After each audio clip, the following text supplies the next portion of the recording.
Hi, welcome to another exciting episode of the Andre The Beast Crayton Show. Another exciting show and definitely another exciting guest. We're going to travel down the road to Texas and we're going to talk with a young man that's definitely setting marks in the social media, setting marks on the stage, and soon, and I mean soon, to have his own comedy club. If you've been following him on TikTok, he's more than just funny. He makes you think with his comedy. It makes you think. And at the same time, he's making you laugh. And I like that kind of comedy because it's not signaling out certain things, but it really puts your mind to the test. So without further ado, let's welcome to the Andre The Beast Crayton Show, the one, the only, Mr. Charlie Jr., comedian at large. What's up, big dog? Hey, what's going on, brother? How you doing? Thank you for having me, man. Thank you for having me. Looking forward to this interview. Man, comedy. Before we get into the comedy, tell the viewers a little bit about who you are. Charlie Jr., Charlie Adams Jr. from Jacksonville, Florida. Charlie Jr. is my stage name, comedy name. From Jacksonville, Florida. Joined the military 2004. Retired last September in 2024. And so coming up on a year being retired, still finding my way out here. But while being in the military back in 2015, I started doing military relatable skits, comedic and relatable, if anything, and kind of grew legs with that career. And then once I did that for about a year, started getting on stage. And from there, I just started rising pretty much. Yes, sir. Yes, sir. What made you decide to go to the military? Because you seem like maybe an athlete. What made you decide to go to the military? More importantly, why the Navy? I was running out of options, to be honest with you. Like I said, I didn't join right out of high school. I joined like 21 years old, almost 22. Just tired of dead end jobs. And before I got in trouble in the streets, doing something stupid, where I messed up my career to where there's no return. I decided to join the military, just like my mom said I should have did a long time ago. Yes, I did do sports, play football and basketball in high school, but I was never one for the books. So anytime the report cards came out, I was off the team. So therefore, I played sports up until a report card came out. And luckily you had, I was also in the band as well. So I was able to stay in band because you needed to pass band or whatever. Right. What did you play? What instrument did you play in band? Oh man, I played a lot. My dad went to FAMU. He was a saxophone player. So that was the first instrument I picked up. But after that, I seen them tubas over there getting down. So I played saxophone, tuba. And if you know anything about music, if you can play one brass, you can play all of them except for the trombone. Yeah. All saxophones. I played pretty much every brass you could think of. Trumpet, baritone, whatever it may be. Sousaphone, which is the symphonic season, if I'm not mistaken. Whatever, but yeah. Sound like you know your music and your musical instruments like crazy here. Let's go back a little bit. You mentioned something that's really interesting. FAMU. Oh yeah, my dad went to FAM. Yeah, RP to my dad. He just passed away 3 months ago. So he was in FAM, marching 100 back then. The Rattlers. Yeah. I'm sorry about the passing of your father. The only reason why I said FAMU is because I had to offer a scholarship to go to FAMU, but I decided to go to Albany State. So FAMU was one of the options that came into the Georgia, because I'm in Albany, Georgia, so we're not that far from each other with that Florida Georgia line. Yeah. Mm-hmm. So why did you decide to attend FAMU? That's kind of because usually that's a legacy in most historical Black cultures that we try to go where our parents went. Why you didn't decide to go to FAMU? Like I said, school was never really my thing. I never really was I only like things that, pique my interest. That being said, it's always been with books as well. So the only thing I really liked in school was English and science. Biology, I'm good at that. When it comes to math and all that stuff, and I hate writing papers, all that stuff. So I just kind of fell way far from the tree, because my dad was actually a lawyer. His brother was a judge. I was a judge. His sister was a teacher. So I fell way far from the tree. Closest thing I got then was being an AZ as far as doing paperwork in the Navy. So I just never really wanted. I never really jumped into the college thing or whatever. Yeah. When did you mentioned something about you wanted to hurry up and recognize a pathway for yourself before you wind up, getting into trouble, and military was on it. But what was some of the things that you was dealing with before you decided, and your mom, to make a critical, and probably your father as well, and your whole family, and say, look, you're gonna have to make a choice, man, or this is where you're gonna wind up going?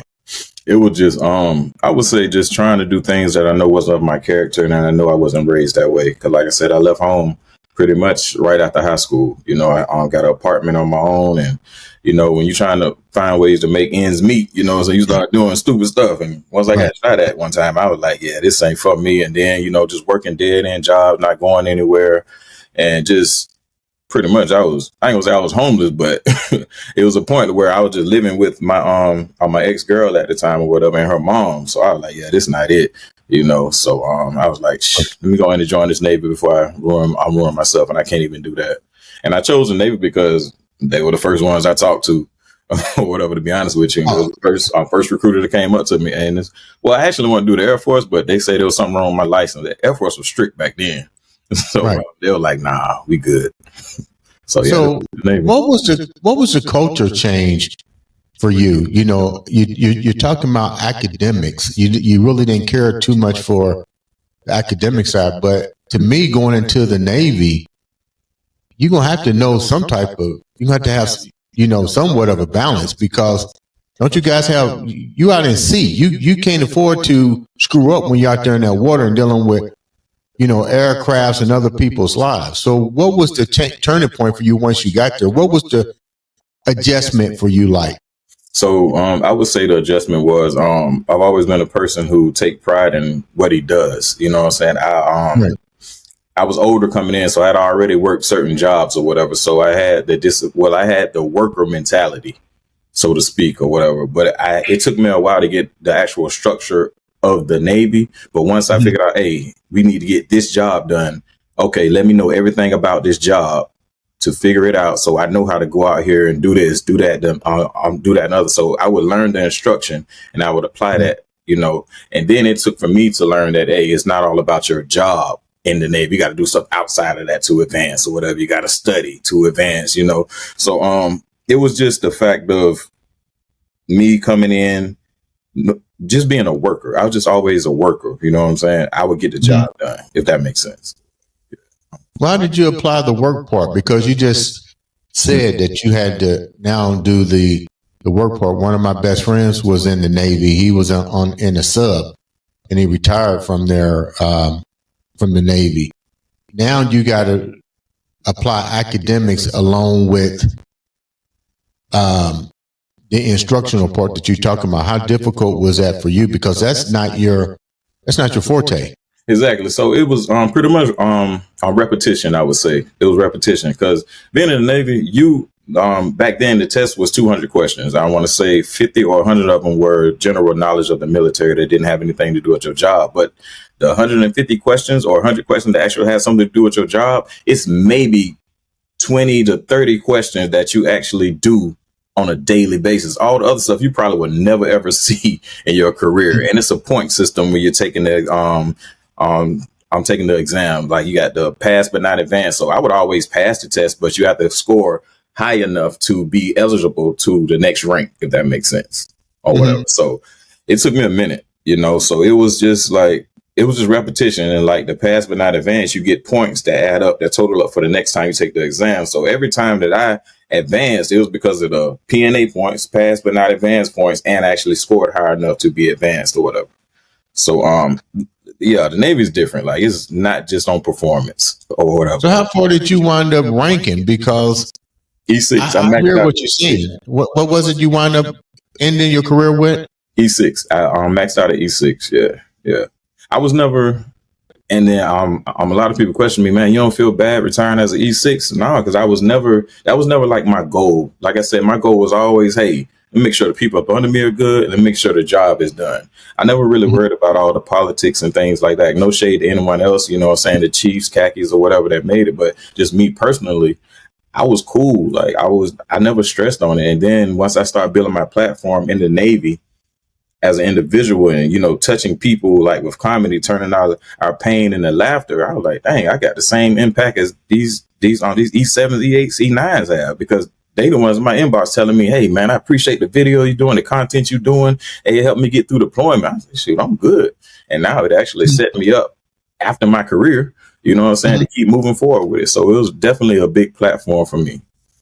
As far First as of all, let me say thank you for serving our country and keeping us safe.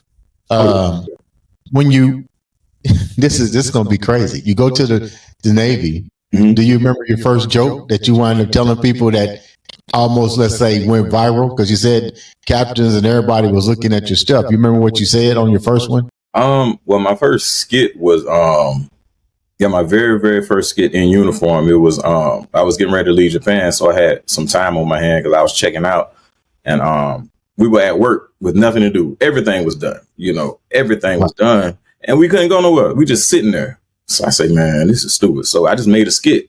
I played two characters, you know, hey, can we leave? Nah, we just gonna hang back for a little bit. See, everything's done. Like, I'm the supervisor. I know all the work is done. At least let the people go. You know what I'm saying? I'll stay or whatever. So posted that on this Facebook way back in the day. This wasn't no TikTok. You had to have your own content back then. You know what I'm saying? Yeah.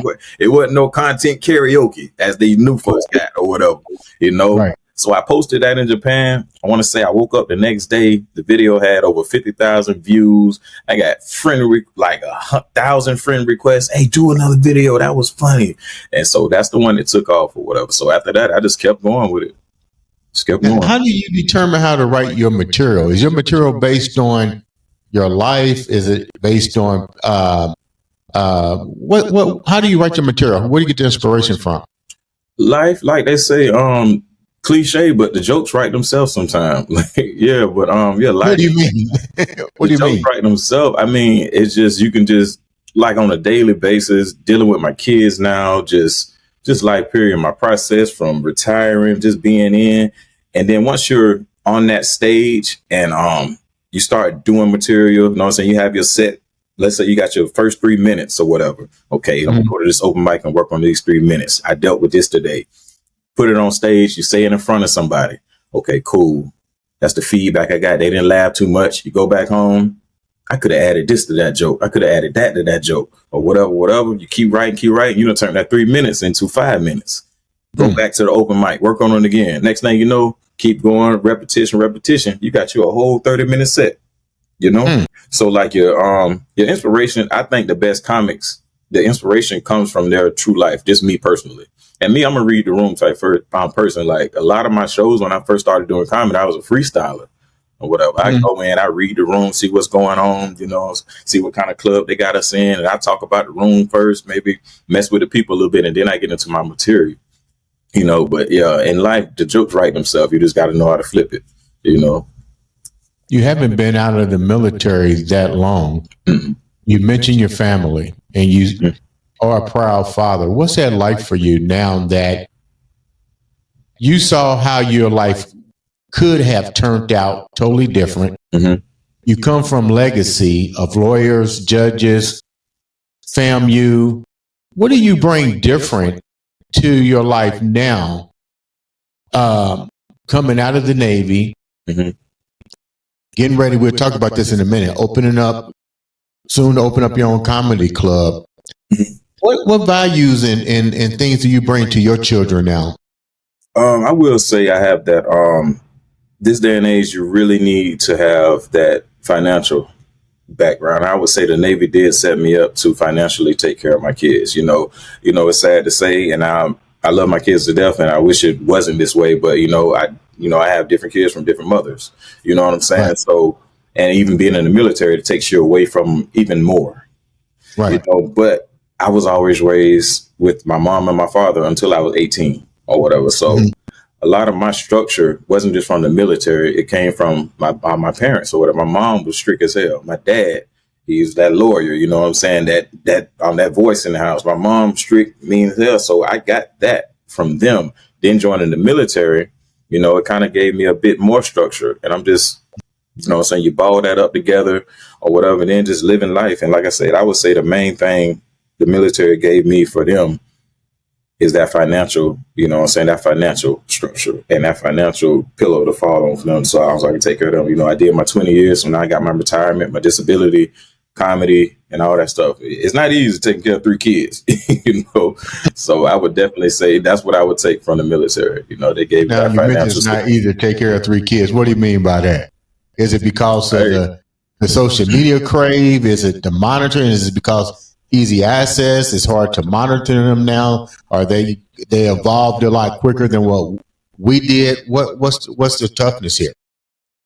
I would say when I was in the military, the toughest thing was just being there, you know, and being that voice. I believe all fathers have to be present as much as possible, and it's hard to do that. It's hard to do that, you know. So and then like they're exposed to the whole world now at the tip of their hands. You know, they got these, they got the MacBooks, they got the iPads, YouTube. They can click on anything. It's hard to be there 24/7 or whatever. Mm-hmm. So I would say, that's probably the toughest thing. Just, you know, just being there.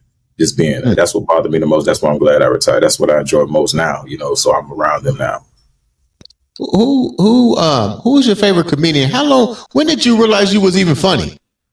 You know, amongst close friends, you know, it's easy to be funny, you know, because you all know each other, you all have relatable events and stuff like that. And, you know, but it's different getting on stage and telling jokes in front of complete strangers. You got to find a way to relate. But I would say in 2014, 2015, we were on deployment. I was on an aircraft carrier in Japan. And once you're out there on that water, you got to find things to do. So we had what they call the MWR, and they would put events together. They'll have spades tournaments, Uno tournaments, Madden, whatever it may be. And then one time we had a talent show in the hangar bay.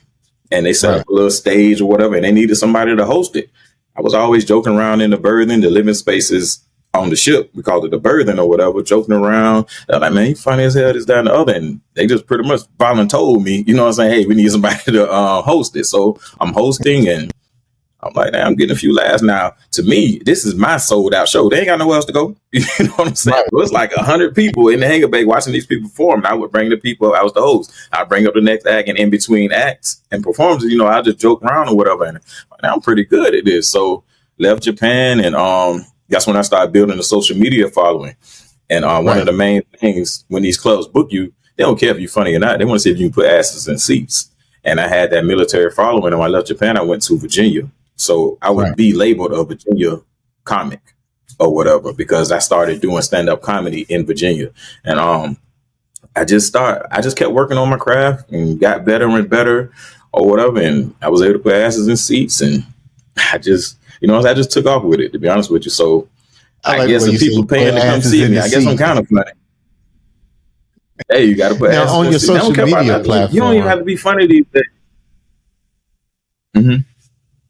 On your social media platform, you talk about a variety of different things, but what's your passion when you talk about things? Like, I know you can be funny and you want to make people laugh, but you're also serious at certain points. With everything that's going on today and stuff, what's the one thing that you try to bring light to? You know, because you got people protesting, you got people pissed off about the election, you got people pissed off about the person that's in office, you got gender. I mean, everybody's mad about something, or they're protesting about something.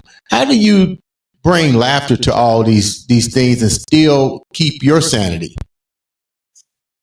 Honestly, I'm probably never serious on social media, to be honest with you. So I would say, I'm not one to necessarily keep up with trends. Like, if something happened right now, I'm not one to jump online and go do a skit about it, this, that, and the other. When people come to my page, there's no telling what I'm doing. I might do a military skit. I might do a TikTok with music in the background. So my page, my push for social media is just something different from what everybody else is doing, to be honest with you, or whatever. Mm-hmm. So when you come to my page, it might be a break from what's going on in the real world, you know. Yeah, I'm not big on politics or anything like that. I don't hit on religion. I don't hit on, you know, certain agendas or whatever they may call them. I just be in my own little lane or whatever. Who's your favorite comedians? Like, who do you kind of look at and go, I like their work, and why? Well, I'm not gonna say he's new. He's been doing comedy for a minute, but this dude named Ali Sadiq, he's a beast right now. He's like one of the best storytellers, and the way he flips his stories and things like that, and make you laugh and keep you engaged. And he's not just a punchliner. Like, he can really like take control of a room, and like he doesn't even have to be telling you a funny joke. He just, I don't know, he just doing his thing right now. Yeah, so I would say right now, Ali Sadiq. When I first started comedy, I would say it was Mike Epps because of his freestyle ability, and he's just Indiana's own, baby. Indiana's own. Yeah. He was definitely my favorite when before I even started. Yeah, he was my favorite because his freestyle ability, he's naturally funny. Yeah, so I would say him. And then Cat Williams. I'll make sure we tag Mike. I'll make sure we tag Mike on this. For sure. So I don't, a comedian I don't hear people talk about anymore is the Richard Pryors, the Paul Mooneys, the Red Foxes. Why do you think that they're kind of like just dust in the wind now? Because back then, they didn't have the social media that we have now. Everybody's it's so easy, accessible to, comics now. So you can actually see them in real time is what everyone's saying. So what you rarely see any footage of them. And me, I can't even sit here and say that I watched them like that or whatever. They were way before my time. Now I do see clips or whatever. And once I started doing comedy and actually studying, shout out to my mentor, Shima Franklin, she was like, you got to watch some of the older comics. You got to watch some of these old school comics and stuff like that. Right. So once I started watching them, I'm like, oh, okay. But yeah, I would say the reason they're like that because it's a new day and age, And then the stand-up comics are not necessarily competing with the social media comics, but that's what's in your face right now. And like, you don't see people posting, oh man, y'all remember this Richard Pryor? You're going to see that and the screen all fuzzy and blurry and old and black and white. They're going to scroll right past it. Mm-hmm. So you gave shouts out to your mentor, and they mentioned to look at the old school footage. Why was that important for her to tell you to look at the old footage? Was it something that she saw that you was missing in your delivery, or something that could enhance your delivery? Why do you think that was a topic that was brought up? Because I was always picking her brain, as far as, building material, stage presence and things like that. A lot of people material right now is influenced by social media, and people make up a lot of stories. Back then they didn't have all that. It was just raw talent. Like, they're coming on just talking about their day, whatever it may be. It was just raw talent. So it wasn't as many props and stuff like that back then, So she was just telling me, like, this is where they really, really got it out the mud. Like, these people didn't have a 30-second video that made them go viral, and now they're just on stage, you know what I'm saying, with millions of followers. These people really got it out the mud. It wasn't you really had to go to the open mics. You had to go through the chitlin circuit and stuff like that. Yeah. Mm-hmm. So their material came from a more genuine, more raw place or whatever. So that's pretty much what she was telling me and what I took from it. Before we wrap up, let's talk about something that you're doing right now. Mm-hmm. You're in the process of opening or getting ready to open your own comedy club. Mm-hmm. And I see that happening. I'm pretty sure if I was, in your business, that's what I would do. Mm-hmm. What's going to be the difference with you being a lone stand-up versus now becoming an entrepreneur and running a comedy club? Okay. Well, mine being that, I pretty much got my buzz and my start from, the military. Not going to lie to you, being in the Navy or whatever. That's why I built my platform. That's why I built my fan base and my supporters. I wanted to, hopefully, once I start getting in movies and my name really makes waves and I have, a lot of pull and stuff like that, when I open up this club, I wanted to be like a talent spot for people who who are trying to grow their platform and really, really be seen. So that's what it's going to be for. Yes, I'm still going to have big comedy shows, bring out big names, but I'm also going to be streaming. So when I say, hey, you know, if it's any military in town, you got any talent, come on down. You know, if you sing, play an instrument, tell jokes, poetry, and I want to put them on a big platform and I want to use my name, you know what I'm saying, for them to be seen, you know, to get signed or whatever, or even just take off with their own. I want to have a platform to where they're able to grow, you know, especially people being in the military, you know. I see your little daughter in the background. Yeah. That's my little twin. So tell me, you're getting ready to do your own comedy to help to bring talent. But this is the question. Not everybody has that beast mindset like you. How are you going to instill this in people to motivate them to home in on their craft? Because everybody can't be a comic or a comedian. Well, I believe it's of course I can only show you what I've done. You know, I can only show you, you know, the fruits of my labor, you know, and me personally, when you're walking in your purpose, you're walking in your path, you're going to do nothing but grow. You know, I excelled in comedy quicker than I did in my military career. I tell people that all the time. It's because I feel like that's my purpose. That's what I'm supposed to do. And my parents always told me, you do something you love, you'll never work a day in your life. And I love doing comedy. So like I said, man.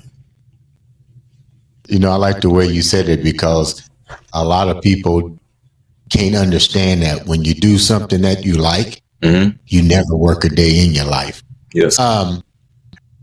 First of all, let me say thank you, and thanks once again for protecting us and keeping us safe, enjoying, hopefully, which I know you're going to enjoy your retirement. You're definitely going to be successful with opening up your own comedy club location. Where do you plan on opening it up at? You're in Texas right now, but your roots is in Florida. So where do you plan on opening it up at? San Diego. Why San Diego? Big military town, and well, because it's a big military town. I would say that. Yeah. I don't think the military is gonna ever leave you. You know what I'm saying?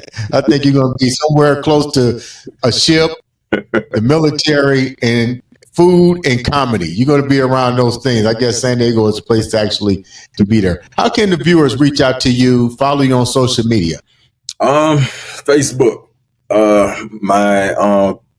I have a new page now on Facebook, a new business page, and that's Comedian Charlie Jr. That is CHALEEJR. Please don't forget the JR, because I'm a daddy's boy. Instagram, Comedian _ Charlie Jr. spelled the same way. TikTok, Charlie Jr. spelled the same way. And YouTube, Charlie Jr. spelled the same way. CHALEEJR. That's where I'm at. You know what, Charlie? Thank you so much. I wish you complete success. Feel free to reach out to us again. I would love to follow your journey, which I do already, but have you come back and tell some more jokes. And it's been a blessing. Once again, thank you so much for protecting us as well. Yes, sir. Ladies and gentlemen, this has been another, and I do mean another, exciting episode of the Andre The Beast Crayton Show.